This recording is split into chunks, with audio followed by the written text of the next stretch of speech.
ଏବେ ଆଗାମୀ 5 ଦିନ ପାଇଁ ଆମେ ଯେଉଁ ଫୋରକାଷ୍ଟ ଦେଉଛୁ, ଆଗାମୀ 5 ଦିନରେ ଓଡ଼ିଶାରେ କିଛି କିଛି ଜାଗାରେ ଆଇସୋଲେଟେଡ୍ ପ୍ଲେସେସରେ ଗୋଟେ କିମ୍ବା ଦୁଇଟା ଜାଗାରେ ଥଣ୍ଡରଷ୍ଟର୍ମ ବିଜୁଳି ଘଡ଼ଘଡ଼ି ସହିତ ବର୍ଷା ହେବାର ସମ୍ଭାବନା ରହିଛି।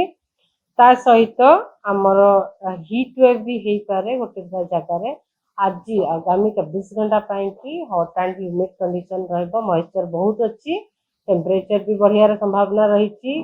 3 ରୁ 5 डिग्री सेल्सियस पर्यंत आगामी 2-3 दिन में 3 ରୁ 5 डिग्री सेल्सियस बढ़िबार संभावना रही, जहाँफल कि हट एंड ह्यूमिड कंडीशन आज रगामी 24 आवर्स डे 2 डे 3 माने 28 तारीख में हट एंड ह्यूमिड कंडीशन, 29-30 तारीख में गोटे दुटा जगार आइसोलेटेड पॉकेट्स हीट वेव रहिबार संभावना रही। से जगह गुड़िक है सुंदरगढ़, झारसुगुड़ा, संबलपुर, बलांगीर, नुआपड़ा।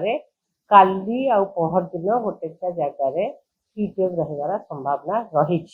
सहित आपणकर 30 आ 1 तारीख रे रेनफॉल एक्टिविटी रहिबो किछि किछि जगार।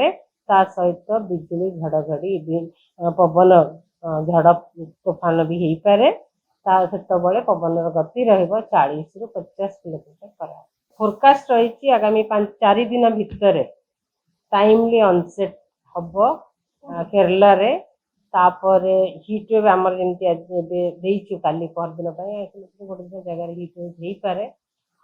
केरला ऑनसेट है आमर ओडिशा को प्रोग्रेस करिवार जस्ट 3-4 दिन पूर्व आम आकलन करूँ कि कौ डेट रे ओडिशा रे किछि एपर्यंत आकलन करा जाय नै। ओडिशा रे जनरली सेकेंड वीक रे आसे, सेकेंड वीक रो एंड को आसे। नॉर्मल डेट तार अराउंड 14 जून अच्छी, किंतु एबे पर्यंत ओडिशा रे आकलन करा जायनी एग्जैक्ट को डेट रे मॉनसून पहुंचबो ओडिशा।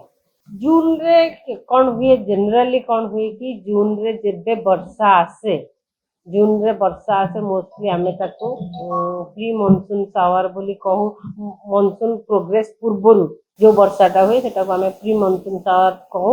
आ से वर्षाटा मोस्टली हमर घड़घड़ी बिजुली सहित वर्षा।